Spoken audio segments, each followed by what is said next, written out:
about the Dublin Mayo game yesterday? Yeah, I was in the Curragh, so it was only watching highlights of it. And David Jennings from the Racing Post just kept saying to me throughout the first half, Dublin are gone here. Legs are gone. Mayo are going to win this game. And he only clicked back into the middle of the second half, and it was like the game was completely over and it turned completely on its head.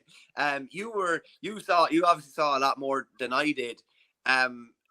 Mayo obviously had that disallowed goal that maybe could have turned the game maybe in their favour at the time. Just talk me through the flip between the first half and the second half. Was it Mayo's game? Was their pace decreasing, or was it just Dublin going up another gear? Well, like, it was as if Mayo had a gun in their hands. They had a look around. They looked down at their foot, pointed the gun at it, pulled the trigger really hard on their own foot. Like, if you know the way with Mayo, if they ducks, they drown, and there's all the different things over the years, like scoring the 2 own goals. Like, in this situation, they just completely shot themselves in the foot. They gave away goals by, number one, like Pádraig O'Hora had a tough job up against Colin Basquel. And because Mayo had pushed up, it was always going to be really difficult. And if good ball went in, you're going to be up against a really dynamic player, who's, of course, family background is from Burrislee, I might add. But so when he got ball in, it was going to be very difficult for O'Hora because, like, he's obviously a very game defender, but he's not really lightning pace. And again, it kind of, you wondered why Enda Hession didn't start anyway because of his pace. And I know people will say, oh, but you get some bounce out of him in the second half. True, but you might actually get a 70-minute bounce out of him if you just start him. Well, a player like that, anyway, with the pace that he has, like there's no reason he wouldn't stay going for the full match and more if needed, you know? Yeah, so number one, I think O'Hora was probably a little bit kind of, I know, spooked a bit by Basquel. So when that high ball came in for that first goal, he more or less wasn't even facing it. And Jack Coyne was preoccupied by his own man. And it was just one of those things where, yeah, I understand defenders generally have to keep an eye on the man as, you know, at sometimes ahead of the ball. But he got a little bit lost. So for me, that was Mayo bad defending. They gifted a goal to Dublin. Then a little while later, the goal in the second half. I think it was it Sam Callinan who was trying to let the ball roll out over the end line? And I was looking so good from Mannion because he was he was on the blind side, and Callinan probably couldn't have seen him, but it was just brilliant. And all of a sudden, the ball's towed out, a pick up by Costello, pass across, like 3 or 4 seconds later, the ball is in the net, whereas it should have been a Mayo kick out and the ball should have been down the far end. And I was looking at it as Callinan was trying to let it go over the end line. I was like, no, don't do it. And then it was just like so inevitable. And brilliant ball fed across, and Basquel palmed it into net. Can I just say to you about Davy Byrne's ball in for the first goal?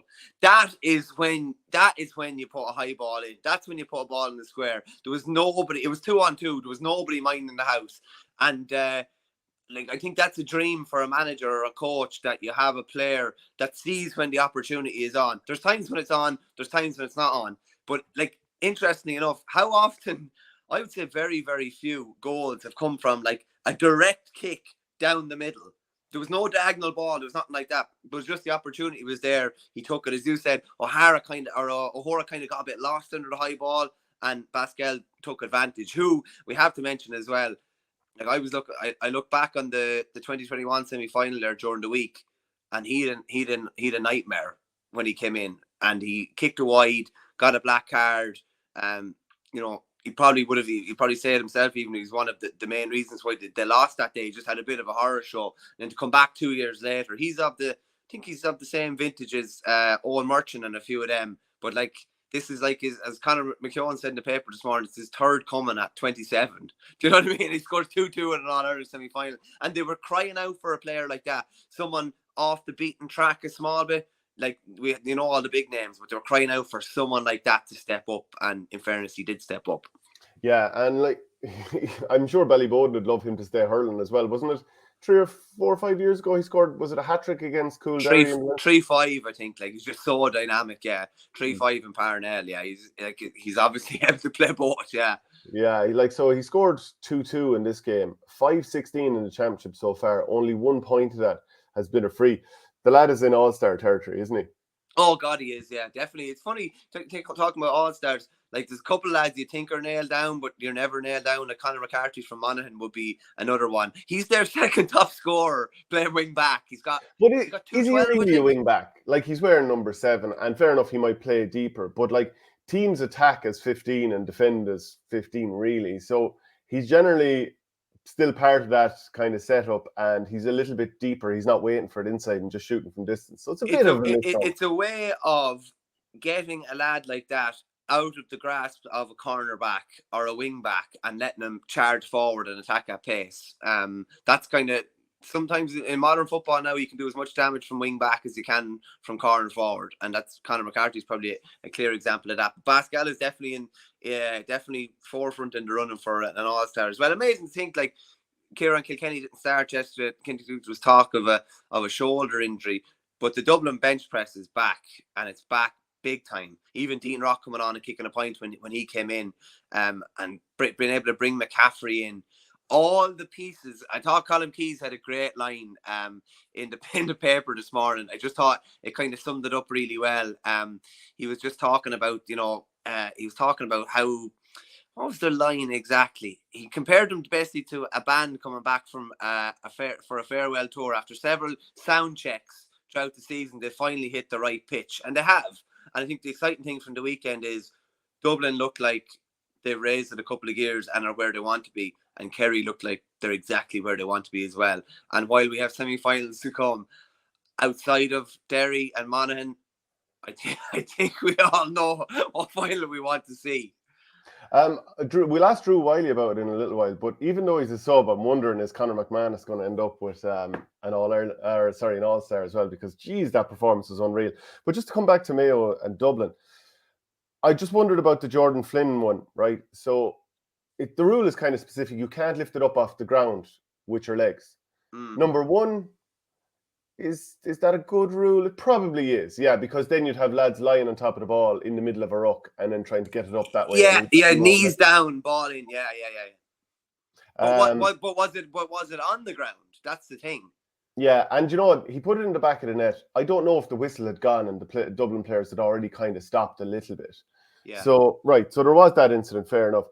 The other opportunities where Mayo had to score a goal. So the second point that Mayo scored, it was a lovely catch by Aidan O'Shea over Davy Burke. I actually think he nudged him in the back, but he did it quite sneakily and well. I say that as a positive.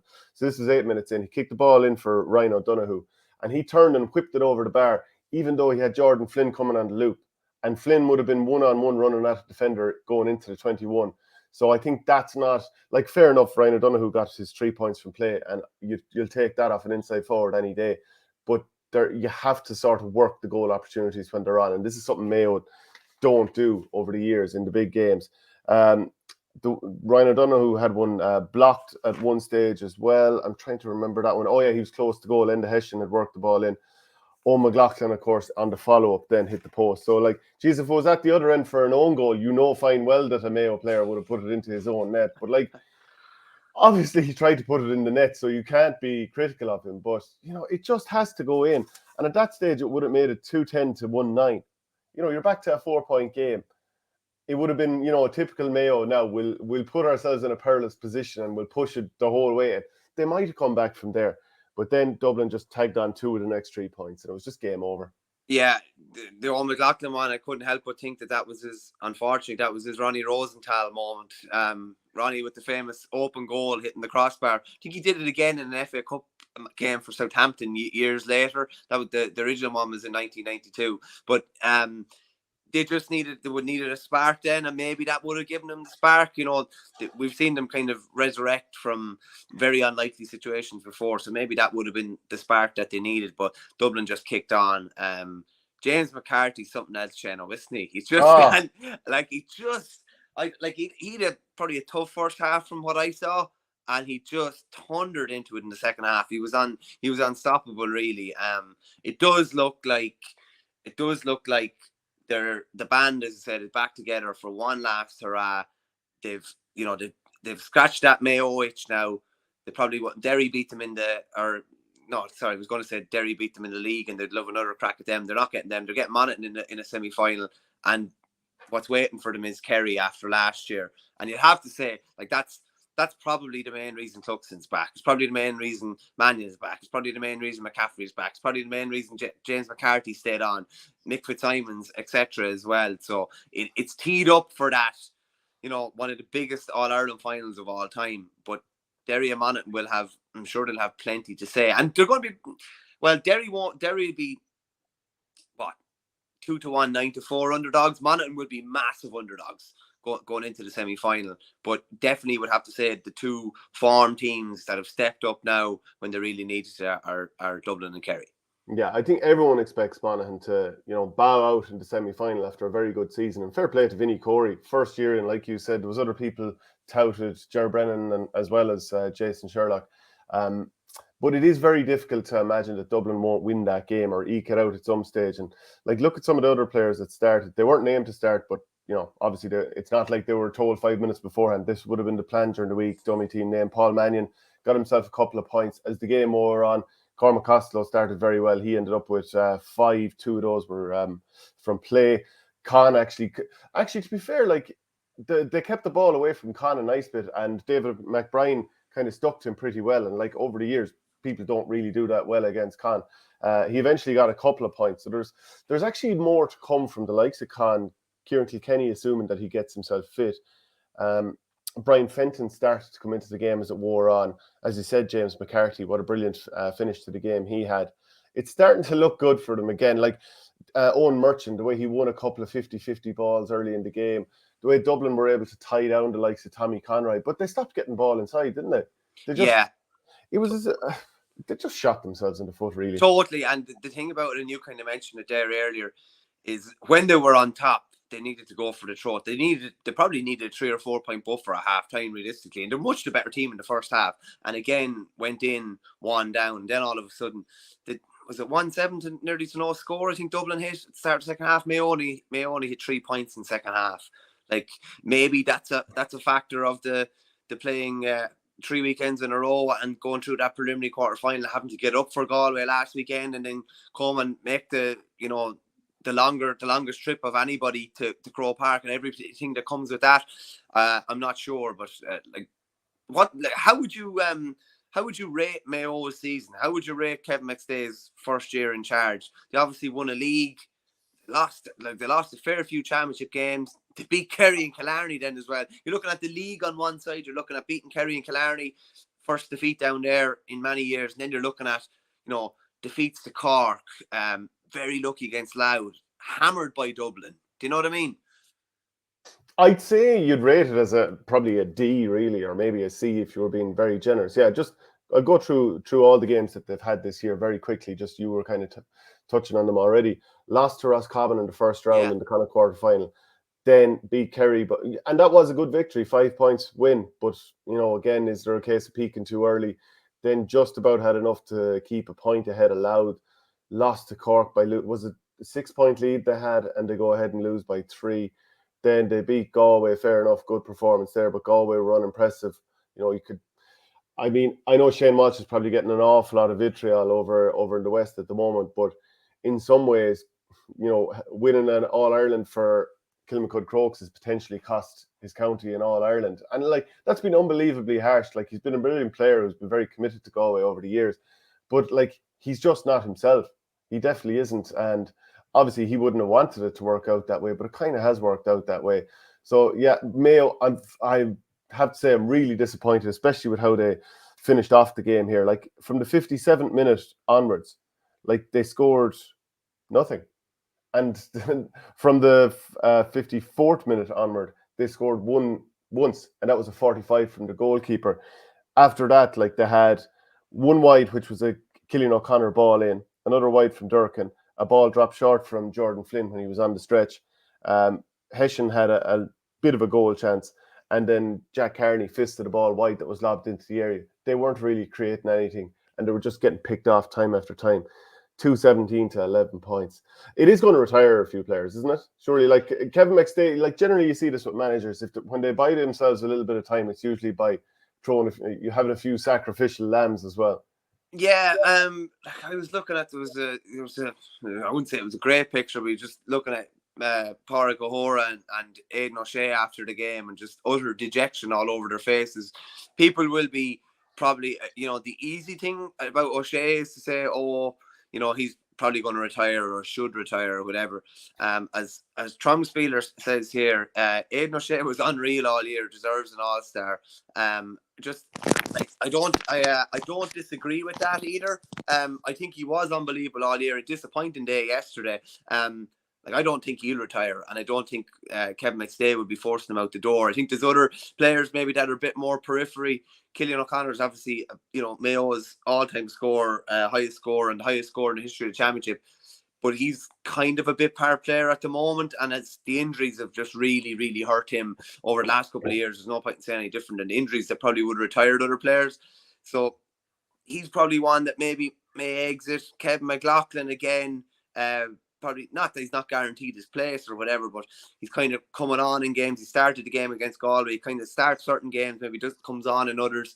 Jason Doherty's another who's overcome massive injuries in the last couple of years, was probably not guaranteed his place anymore. But I would expect Aidan O'Shea to stay on, if I'm honest. Like if you look through, what was really good about Mayo this year, his fingerprints were over a hell of a lot of it, I would say. I would have to question the selection policy in the sense of, like, Tommy Conroy. I know he's come back from the Crucian, that we started very few games this year. I'm not exactly sure what that is about or whether they're easing him into it or whatever, but that's peculiar to me. It was great to have Ryan O'Donoghue back in some sort of form after a difficult season last year. But as regards to retirement, I expect Aidan O'Shea to stay on. The other three lads I mentioned, I'd say may exit, because they're maybe a bit more periphery than they were maybe a couple of years ago. Yeah, I was sitting beside Michael Foley at the Sunday Times for the matches, and he'd kind of mentioned to me early doors about how long Colm Reap takes with any set piece. Any ball he has it all takes all day. And I was like, yeah, it started to get in on me very quickly. He was taking forever with all the kickouts. I think he needs to become an awful lot quicker with them.